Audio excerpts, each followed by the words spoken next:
Rome did not scream when the boots arrived. It held its breath.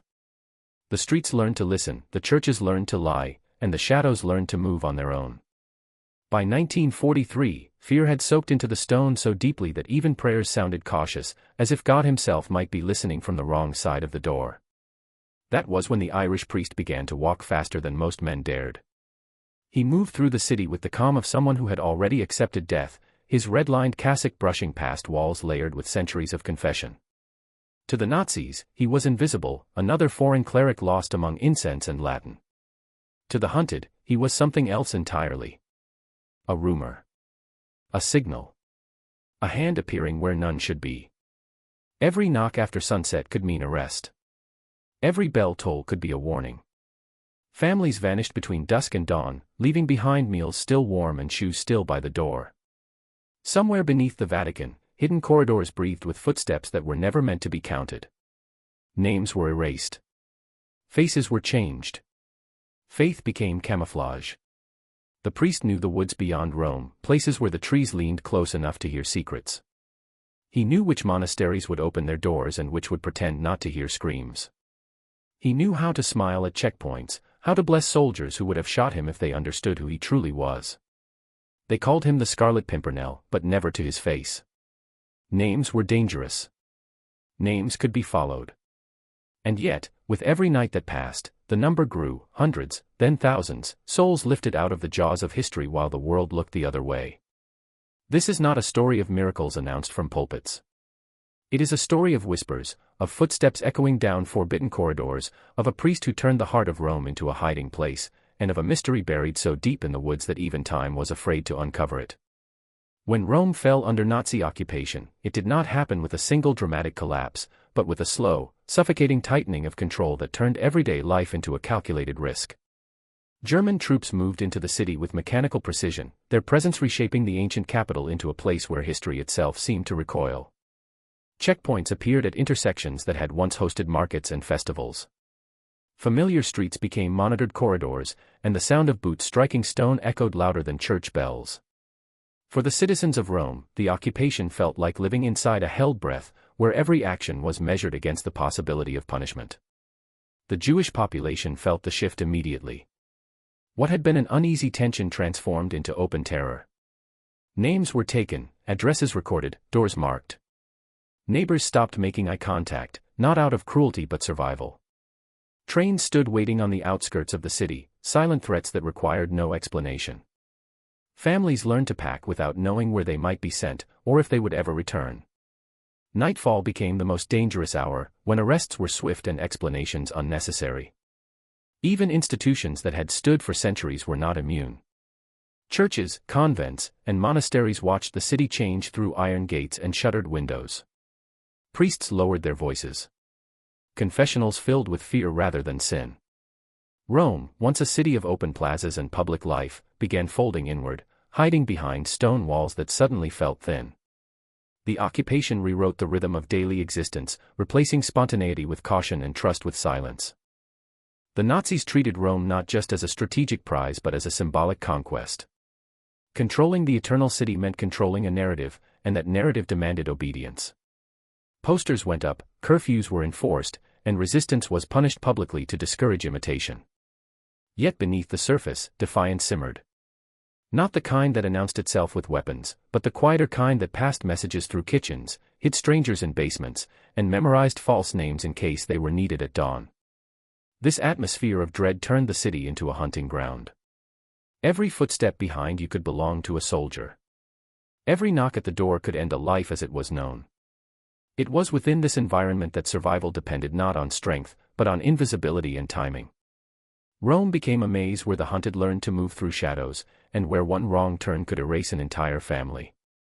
The occupation stripped the city of its illusion of permanence and revealed how fragile civilization could be when power shifted hands, leaving behind a Rome that still stood, but no longer felt eternal, as fear settled into the cracks of its ancient stones and waited, patient and watchful, for the next name to be called. The Irish priest arrived in Rome without ceremony, stepping into the occupied city as though he were just another thread in its long, tangled tapestry. His accent marked him as foreign, yet not important enough to invite scrutiny.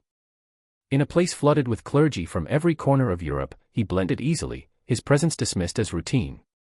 He carried no documents that hinted at rebellion, no expressions that betrayed urgency. To those watching from checkpoints and offices, he was merely a man of the cloth moving through a city that had always belonged to men like him. What set him apart was not what he carried, but how he observed. He listened more than he spoke, absorbing the rhythm of fear that pulsed through Rome's streets. He noticed which houses had gone dark overnight, which shopkeepers suddenly closed early, which church doors stayed locked longer than they should have. He learned quickly that survival in Rome depended on understanding silence as much as sound. Every pause in conversation, every avoided glance, became a map of danger. The priest did not rush into action. He understood that haste drew attention, and attention was fatal. Instead, he moved slowly, building trust in spaces where trust had become a liability. He spoke gently to nuns who hesitated before opening their gates, to priests who feared that even compassion could be construed as treason. He asked questions that sounded harmless but carried weight, learning which monasteries had unused rooms, which rectories had forgotten cellars, which corridors had not been walked in years. His foreignness became an advantage. The occupiers underestimated him, assuming that an Irish cleric would remain neutral, bound by religious duty rather than political defiance.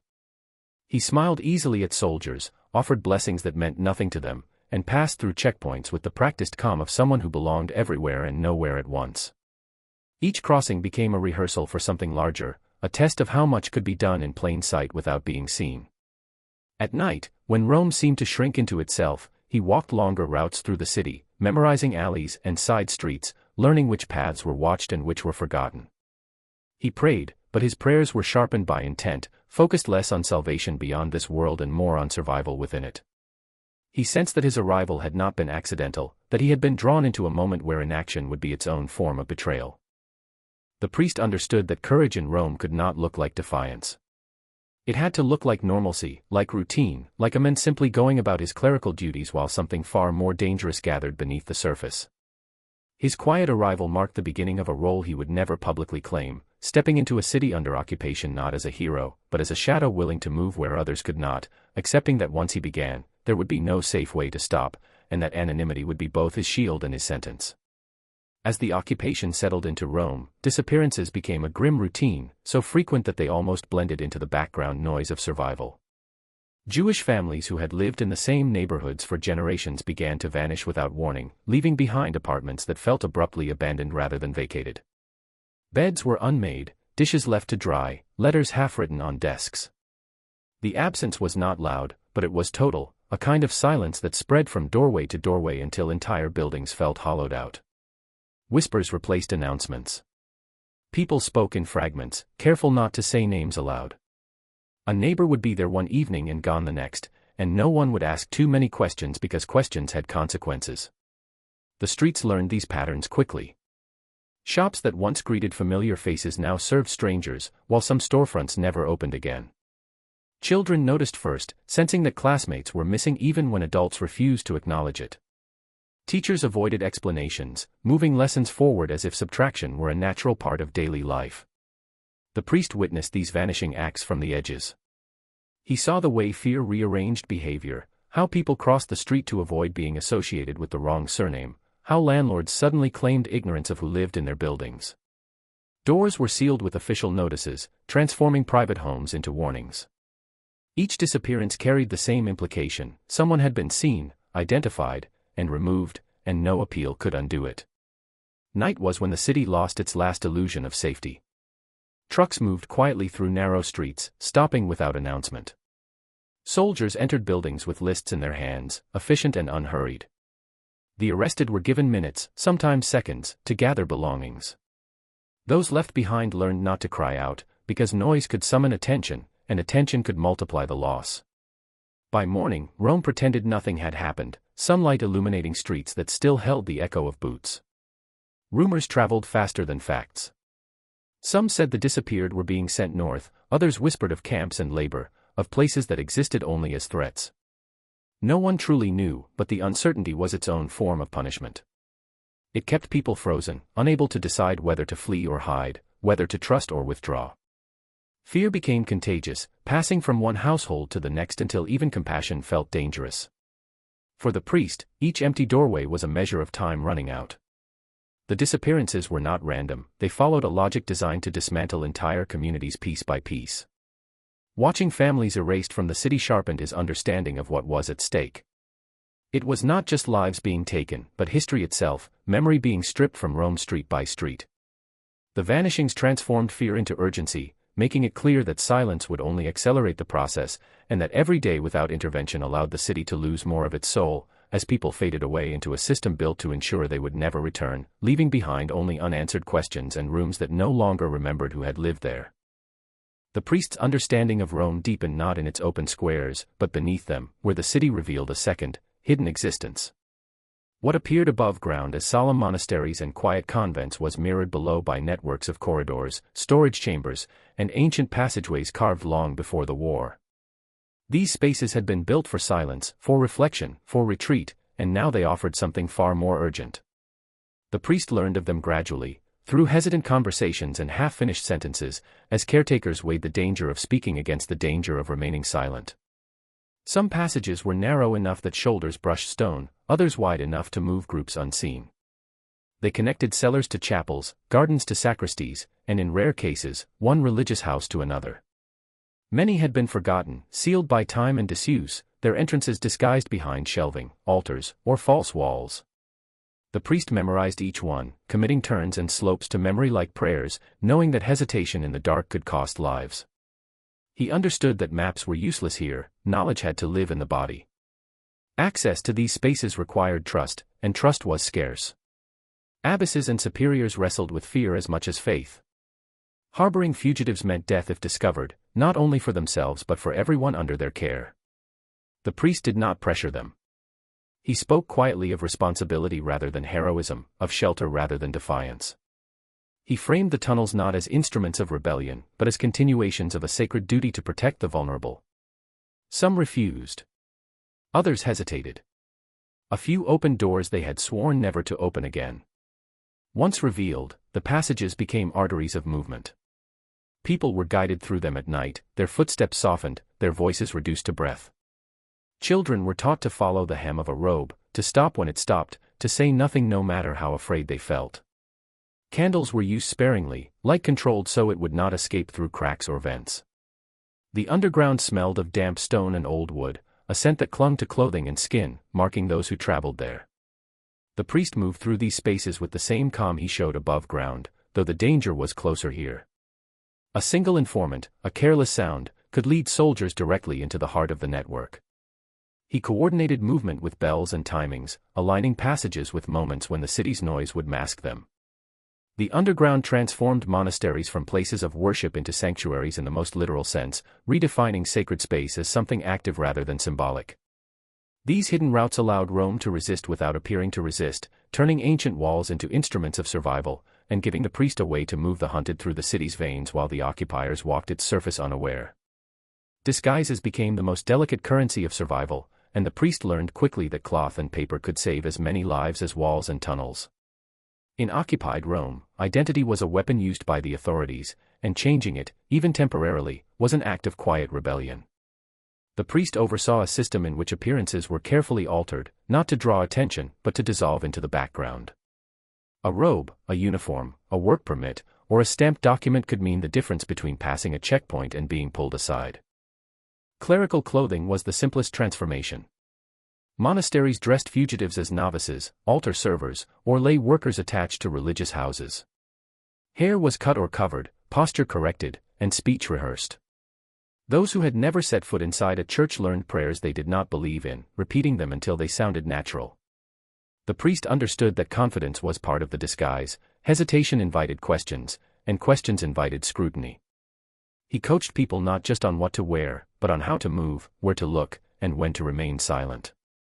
Forged papers were more dangerous and more powerful. False baptismal certificates, employment records, and travel permits circulated quietly between sympathetic officials and religious institutions willing to risk everything. Ink, stamps, and signatures were studied as carefully as scripture. A misplaced date or an unfamiliar seal could unravel the entire effort. The priest inspected these documents personally, aware that he might be sending someone into the hands of soldiers who would examine every line. Each paper carried weight far beyond its thin surface, representing a temporary escape from a system built to identify and destroy. Uniforms added another layer of deception. Some men were dressed as laborers assigned to church maintenance, others as medical assistants or messengers.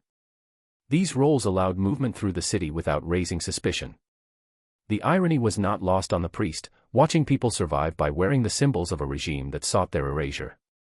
Yet necessity left no room for moral comfort. Survival required adaptation, even when it meant borrowing the language and appearance of power. Children posed the greatest challenge. Their faces betrayed fear too easily, their voices broke at the wrong moments. They were taught stories to memorize, new names to answer to, and false family ties that had to feel real. The priest watched as parents handed over their children, trusting that a changed identity would protect them better than truth ever could. Each disguise was fragile, dependent on performance and luck, and the priest knew that any failure would echo beyond the individual. These transformations allowed people to walk openly through occupied Rome while remaining unseen, turning deception into an act of preservation, and forcing everyone involved to live in the tension between who they were and who they had to pretend to be in order to stay alive. Within the Vatican and the religious houses scattered across Rome, communication took on a language of its own, shaped by necessity and danger. Words could not be spoken plainly, so meaning was hidden inside routine gestures and familiar rituals. Bells rang not only for prayer but as signals of movement or warning. A delayed service, an unexpected change in schedule, or a particular hymn chosen at the last moment could carry information that would never appear on paper. The priest learned to listen to these cues as carefully as others read maps, understanding that survival depended on hearing what was not being said. Coded language became second nature. Conversations about food shortages or repairs often masked discussions about hiding places or upcoming transfers. References to weather hinted at patrol patterns, while mentions of visitors signaled the presence of danger. The priest trained those involved to keep their expressions neutral, their tones steady, because the walls were believed to have ears. Confessionals, once places of spiritual release, became sites of strategic exchange, where phrases could be woven into prayers without raising suspicion. Faith provided the cover, but intention guided every word. The Vatican itself was a labyrinth of hierarchy and protocol, and the priest navigated it carefully. He understood that not everyone needed to know everything. Information was divided, passed along in fragments so that no single betrayal could dismantle the entire effort. Some knew only that they were sheltering strangers. Others understood routes but not destinations. This compartmentalization created frustration but ensured survival. Trust was extended slowly, earned through consistency rather than declarations of loyalty. Time was measured differently in this world of whispers. Delays could be fatal, but haste was equally dangerous. Messages were often delivered in person, carried by individuals who appeared harmless, their errands blending seamlessly into daily routines. The priest relied on faces that soldiers ignored, elderly caretakers, young novices, women assumed to be inconsequential. Each messenger carried not just information but the weight of lives depending on accuracy. A misunderstood signal or a missed cue could lead to arrests within hours. Despite the tension, the system held together through discipline and shared understanding. Fear was ever present, but it was controlled, shaped into caution rather than paralysis. The priest emphasized restraint, reminding those involved that silence was sometimes the most powerful form of communication. He discouraged unnecessary questions and discouraged written notes entirely. Memory became the safest archive, even though it was imperfect and fragile. This network of whispers transformed sacred spaces into centers of quiet resistance. The rituals that had defined religious life for centuries were repurposed without being altered, their outward forms unchanged while their meanings deepened. In this way, the Vatican and its surrounding institutions became a living code, functioning on trust, timing, and restraint. The priest operated within this maze of signals and silences, knowing that the strength of the operation lay not in dramatic acts, but in the careful coordination of small, almost invisible decisions that allowed thousands to move, hide, and survive without ever revealing the full scope of what was happening beneath the surface of prayer and routine. The priest's work in Rome was never meant to be noticed, yet in the shadows, whispers began to form around him. Among the occupying forces, he became a name spoken quietly, a phantom who moved through the city with uncanny freedom. Soldiers and informants referred to him in hushed tones, calling him the Scarlet Pimpernel, though few truly understood the depth of his actions. The nickname carried a mixture of fear and frustration, an acknowledgement that someone was always one step ahead, always unseen, always orchestrating escapes without leaving a trace. To the priest, the name was irrelevant. What mattered was that the people he guided remained unseen, and that the machinery of oppression never caught up to them. In the streets, he moved with a calm that seemed almost preternatural, a man who could smile at a patrol and emerge from the encounter unchanged. The soldiers noticed patterns that should not exist, men and women slipping past checkpoints or vanishing into buildings that appeared empty. Rumors spread among the officers that a single figure, foreign yet familiar, was coordinating these disappearances. Their frustration grew because every attempt to track him failed, every trap laid in the streets came up empty, and yet the city continued to shelter those they hunted. The people he saved began to understand him only through glimpses, a hand extended to help, a whispered instruction, a sudden invitation to hide behind a door that seemed ordinary. To them, he became more than a priest. He was a signal that survival was possible, a presence that transformed fear into cautious hope. Families learned to follow his guidance instinctively, trusting a man who never asked for recognition and never lingered long enough to be remembered fully. Children whispered his name like a secret, and adults told half-truths to those around them to protect both the messenger and the message. His reputation spread unevenly, carried by fear among the occupiers and by reverence among those he helped. Yet he remained elusive, never acting in ways that would draw public attention. He understood that notoriety was dangerous, visibility could destroy the fragile network he had built. Every step was calculated, every smile measured, every interaction a performance designed to keep him hidden while guiding thousands to safety. The nickname itself became a double-edged sword, inspiring dread and myth in equal measure. Some Nazi officers became obsessed with finding him, assuming that such a figure must have a lair or a base, a weakness to exploit. But the priest had none. His operation existed in fragments, in motion, in the small gestures and coded routines that no outsider could follow. In becoming a whispered legend, he ensured that his work was larger than himself, a network of invisibility that allowed the hunted to move freely while the hunters searched in vain, unaware that the salvation they sought was already walking past them, smiling and unnoticed. Even the most carefully constructed network is fragile, and for the priest, the threat of betrayal was a constant shadow that never lifted. In a city where trust was as dangerous as suspicion, a single misstep could unravel months of careful planning.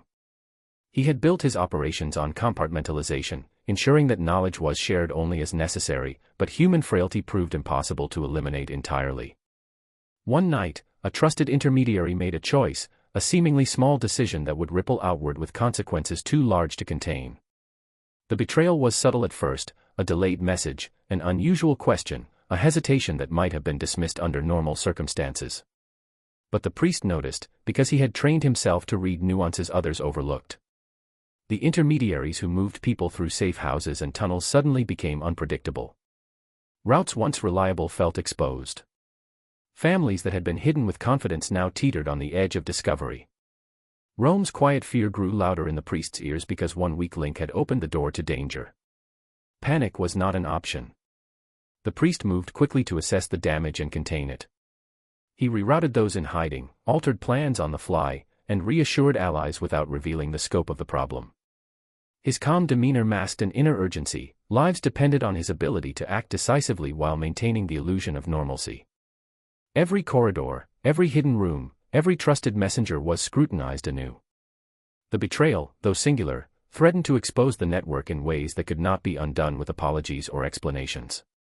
What made the crisis more perilous was the unpredictable nature of the occupiers. Soldiers did not act according to patterns that could be anticipated, they acted according to suspicion and impulse. One tip, one small inconsistency reported by an informer, could send raids down the very passages the priest had walked hundreds of times. The betrayal forced him to reconsider every element of his operation, from who knew what to how information was transmitted. The careful balance he had maintained for months was suddenly unstable, and he had to act like the entire city depended on a single heartbeat, because in many ways, it did. Yet in the midst of this crisis, the priest's strategy revealed its strength. The compartmentalization that had seemed cumbersome now functioned as a shield. While one part of the network teetered, others remained untouched, allowing him to protect the majority of those in hiding. Rapid adjustments, coded communication, and relentless vigilance minimized losses, but the event left its mark. It was a reminder that the human element, the fear, the doubt, the temptation, was as dangerous as any external threat.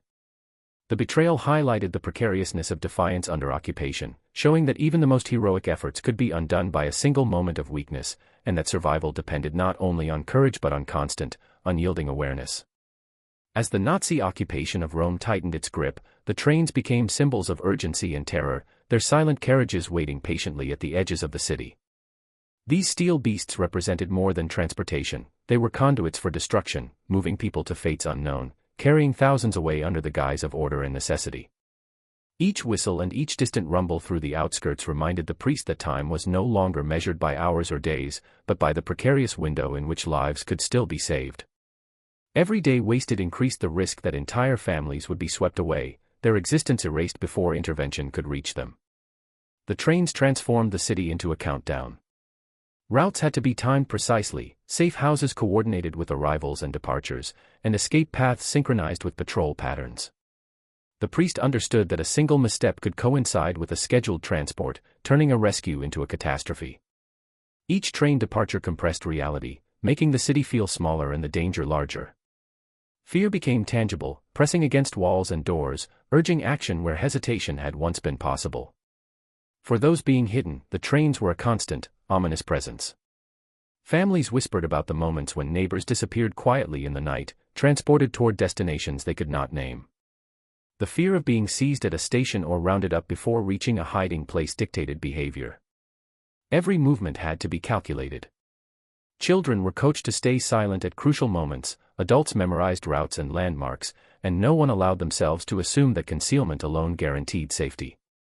The priest had to operate like a conductor of invisible orchestras, coordinating movement while remaining unseen. Messages had to reach those in hiding before the trains became impossible to intercept.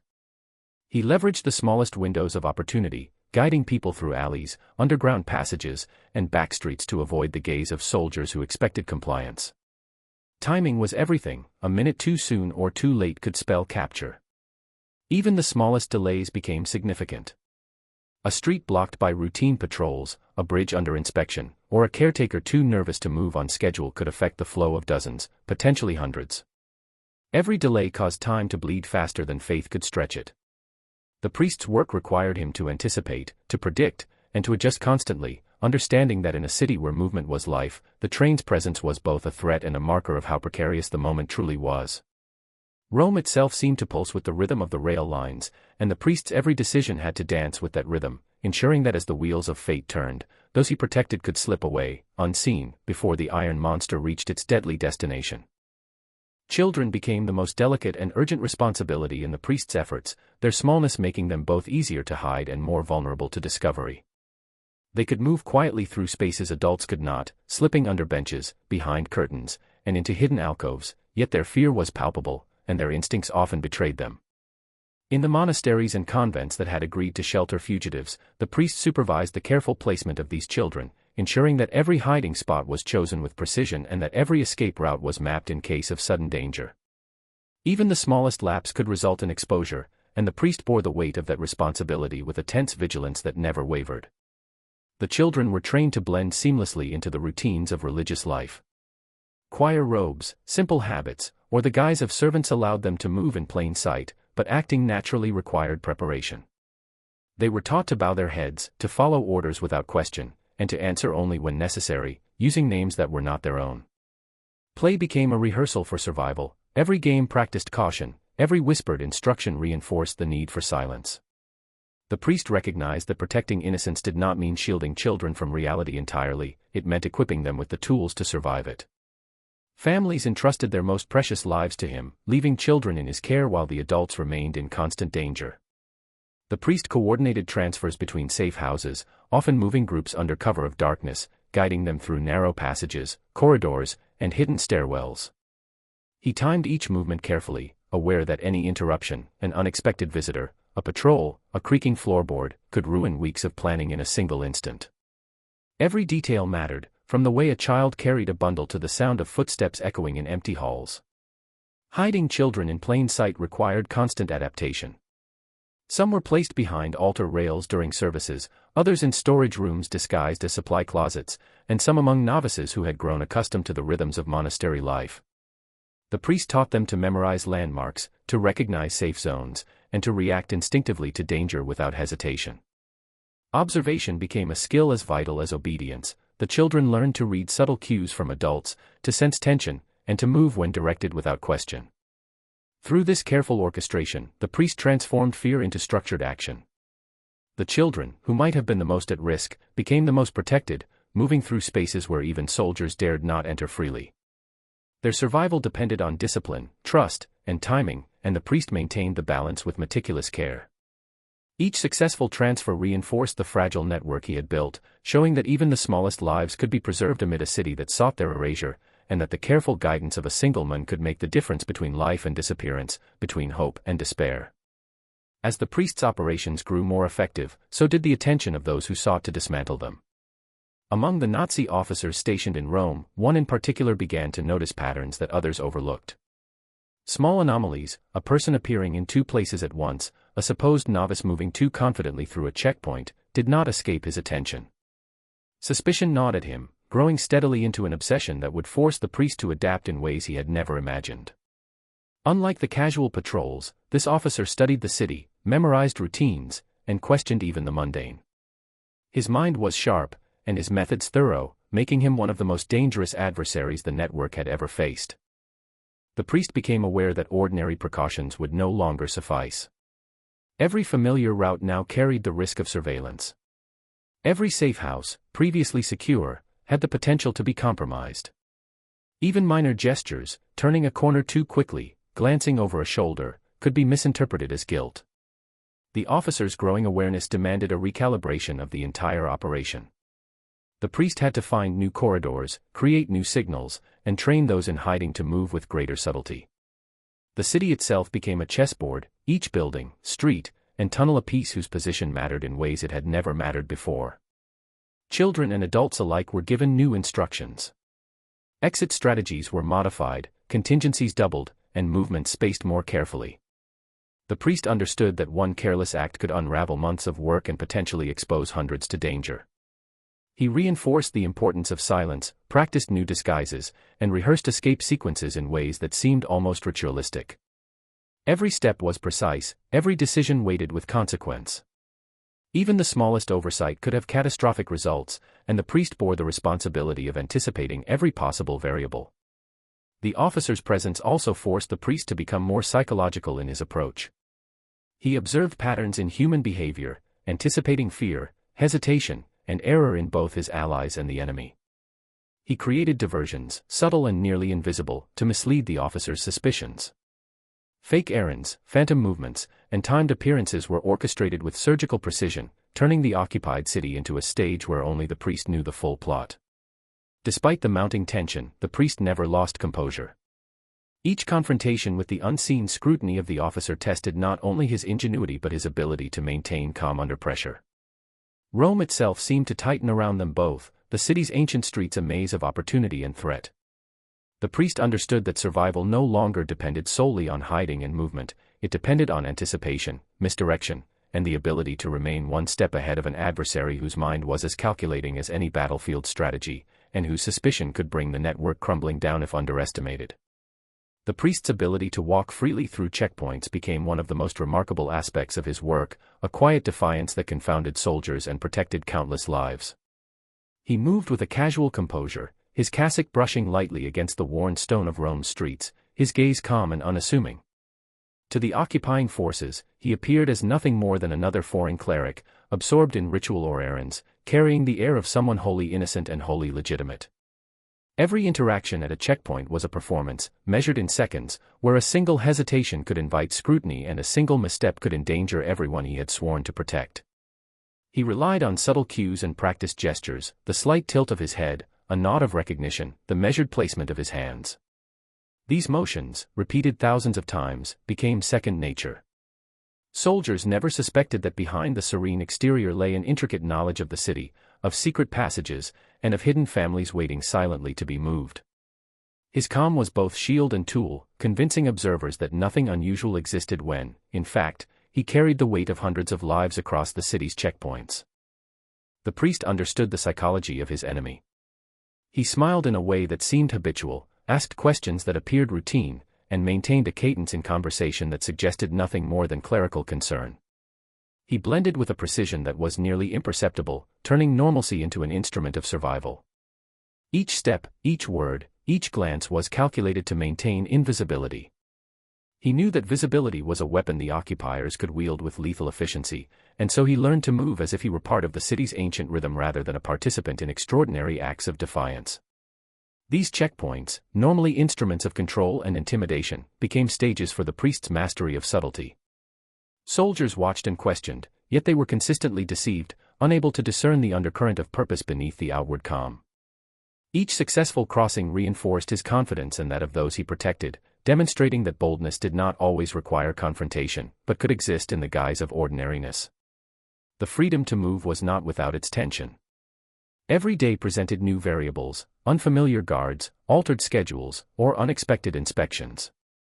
The priest adapted continuously, changing routes, adjusting timing, and maintaining a mental map of risk that stretched across Rome's occupied streets.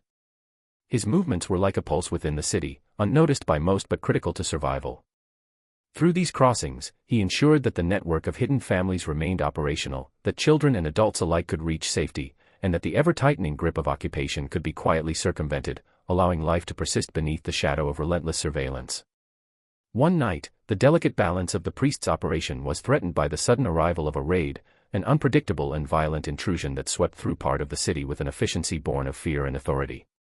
Soldiers moved like shadows armed with suspicion, their boots striking stone and tile in a rhythm that demanded silence and compliance. Families who had been hidden with meticulous care were suddenly exposed to danger, and the priest realized that even the most carefully rehearsed plans could collapse under the pressure of immediate threat. There was no time to hesitate, lives depended on instantaneous decisions, and the ability to adapt was the only path to survival. He acted with a combination of authority and calm, directing those in hiding to shift through the spaces he knew so intimately. The underground passages beneath monasteries and convents, once quiet avenues of refuge, became frantic corridors of movement. People crawled through narrow tunnels, whispered prayers and instructions barely audible over the pounding of distant boots, and clung to walls that seemed to close in around them. The priest led children and adults alike, matching their pace to the urgency of the moment, ensuring that fear did not cause mistakes that could expose them to the soldiers sweeping the upper floors. In the chaos, improvisation became as essential as planning. Doors that had always been secure were suddenly blocked or under observation, forcing the priest to redirect families through alternate routes that had rarely been used. He relied on his memory of hidden alcoves, unused staircases, and shuttered rooms, moving groups in small clusters to reduce the risk of detection. Every sound, every shadow, every flicker of movement carried weight. He taught those in his care to anticipate danger silently, to respond without question, and to trust him entirely, because hesitation could cost not only their lives but the lives of others hidden elsewhere. The raid revealed the vulnerability of even the most resilient network. Soldiers tore through spaces with systematic intent, testing doors, probing walls, and questioning anyone in their path. Yet the priest's foresight, his knowledge of Rome's secret veins, allowed him to shepherd dozens safely through the labyrinth, converting panic into disciplined movement. His calm presence became a shield, giving courage to those who had none and keeping children and adults alike focused on survival. By the time the raid subsided, those who had been moved were alive but shaken.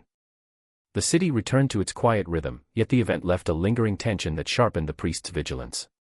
He knew that such intrusions could happen again at any time, that the margins of safety were always narrow, and that the work of guiding families through occupied Rome required not only courage and ingenuity but a capacity to turn terror into action, to transform a city of fear into a temporary sanctuary beneath the watchful eyes of those who would destroy everything if given the chance. Beyond the stone streets and hidden corridors of Rome, the woods outside the city became an unexpected sanctuary, a place where fear and hope intertwined beneath the dense canopy.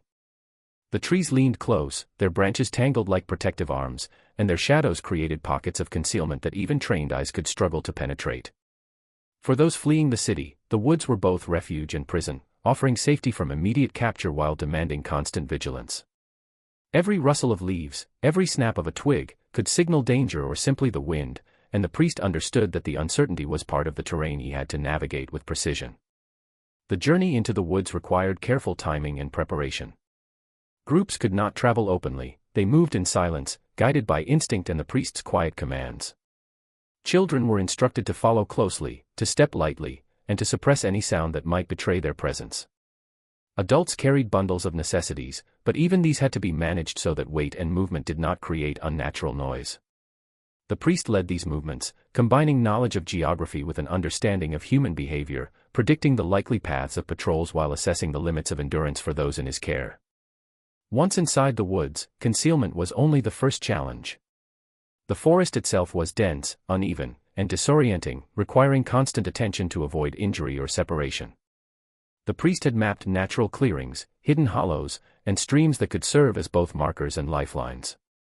He taught those he protected to use the terrain as a guide, to recognize safe zones by subtle signs in the environment, and to respond instinctively to his signals. Every step was purposeful, every pause intentional, as they navigated a landscape that was as unpredictable as the soldiers searching for them. Yet the woods were not merely passive shelters, they carried their own dangers. Wild animals, hidden pits, and unstable ground threatened those unfamiliar with the environment. Hunger and fatigue added urgency, pressing people to move even when exhaustion begged for rest. The priest balanced these risks against the ever-present threat from outside the forest, weighing speed against stealth, necessity against caution. He maintained morale with quiet words of reassurance, reminding families that each step brought them closer to survival, even when the path seemed endless. The woods became a living extension of the network he had built in the city. Safe houses above ground were mirrored by natural refuges below, creating a continuum of protection that moved from the familiar stone of monasteries to the unpredictable wilds. Here, the priest's meticulous planning intersected with improvisation, transforming the forest into both shield and sanctuary. Within its shadowed depths, the hunted could breathe, regroup, and continue their journey, while the trees themselves seemed to guard secrets that, if revealed, could undo everything the priest had labored to protect. After months of meticulous planning, constant vigilance, and countless nights spent guiding families through hidden corridors and dense woods, the priest finally began to grasp the staggering scope of what had been accomplished. Lives that had seemed destined for disappearance had been preserved, one careful movement at a time.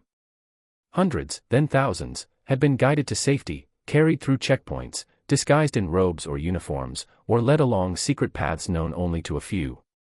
The enormity of the task pressed upon him, not as pride but as a sober recognition of responsibility fulfilled against unimaginable odds. Each person saved represented not just survival, but a defiance of a system built to erase them entirely. Yet the triumph was inseparable from cost. The priest had watched fear strain children's bodies and shadow adults' faces. He had borne witness to exhaustion, hunger, and the quiet despair that inevitably accompanies lives lived under constant threat. Even when they were safe, the psychological toll lingered. Families who emerged from the city or the woods carried the imprint of nights spent in silence, rooms navigated by instinct rather than light, and the constant awareness that capture could be sudden and total. For every life saved, there was an unspoken cost, a childhood interrupted, a peace of mind lost, a moment of innocence replaced by vigilance. The priest himself was not untouched. Months of relentless pressure had carved lines into his face, hardened his gaze, and instilled in him a constant awareness of danger that never fully abated. Sleep was scarce, rest rare, and the burden of knowing that a single misstep could undo everything weighed heavily. Yet, even as fatigue pressed upon him, he continued, driven by a sense of duty that transcended personal comfort. The enormity of the mission required more than courage, it required the ability to maintain composure when chaos threatened to engulf every carefully laid plan. Rome itself became a silent witness to these acts. Streets that had once echoed with fear now harbored invisible networks of survival. Homes, monasteries, and convents that appeared ordinary concealed stories of resilience, courage, and sacrifice. The city's ancient stones bore the footprints of those who had moved through them unseen, guided by someone whose presence was felt but rarely recognized. When the final count emerged, the priest saw the true magnitude of what had been achieved. Thousands had been preserved from the machinery of war, a number almost incomprehensible in its scope. Yet the victory was tempered by loss and sacrifice, the awareness that the human cost had been profound, even when lives were spared. He had woven a fragile web of survival in the heart of a city gripped by fear, creating a sanctuary within a world designed to destroy. Each life saved was a testament to planning, courage, and perseverance, but also a reminder that even triumph exists alongside grief, and that the memory of what had been endured would linger long after the immediate danger had passed. When the war finally ended and the guns fell silent, the priest faded back into the shadows from which he had operated for so long. Rome, scarred yet enduring, returned to a semblance of normal life, but the stories of what had happened beneath its streets, in its monasteries, and within the surrounding woods remained largely untold. The priest did not seek recognition, he never published memoirs, accepted awards, or allowed the world to know the full extent of what had been accomplished. His work was deliberate, precise, and anonymous, and he understood that the true measure of success lay not in fame but in the continued lives of those he had protected. He walked through the same streets he had once navigated under the threat of soldiers, now empty of occupation but still resonant with memory. Every alleyway, every hidden stairwell, every shuttered door recalled the tense footsteps, the whispered instructions, the silent prayers that had guided countless individuals to safety. For the priest, the city was a living archive, a testament to both human cruelty and human resilience, where the weight of history pressed heavily on even the most ordinary streets. Yet outwardly, he moved as if nothing had changed, blending once again into a population eager to rebuild and forget, unaware of the intricate web of salvation that had operated silently around them. The families he had saved carried fragments of his guidance in their lives, often without fully realizing the depth of his intervention. Children who had learned to move quietly through hidden corridors grew into adults who survived because of lessons taught in whispered commands and rehearsed gestures. Parents who had entrusted their children to him bore gratitude mingled with a lingering sense of awe and reverence. But the priest himself avoided these acknowledgments, insisting that what mattered was the continuation of life, not the acknowledgment of his role in preserving it. Even within religious communities, his story was muted. Convents and monasteries that had sheltered fugitives resumed routines of prayer and work, outwardly unchanged, while their hidden histories remained a secret, known only to those who had participated in the rescue. The priest's presence was remembered with quiet respect, yet he never positioned himself as a hero. His anonymity was both a shield and a statement, emphasizing that the act of saving lives existed above personal recognition. Time carried on, but the memory of what had been achieved remained embedded in the lives of those who survived. The priest's work became a hidden thread in the tapestry of Rome's history, a story that few knew and even fewer documented. His disappearance into silence mirrored the invisibility he had mastered during the occupation, leaving behind a legacy that was profound yet intangible.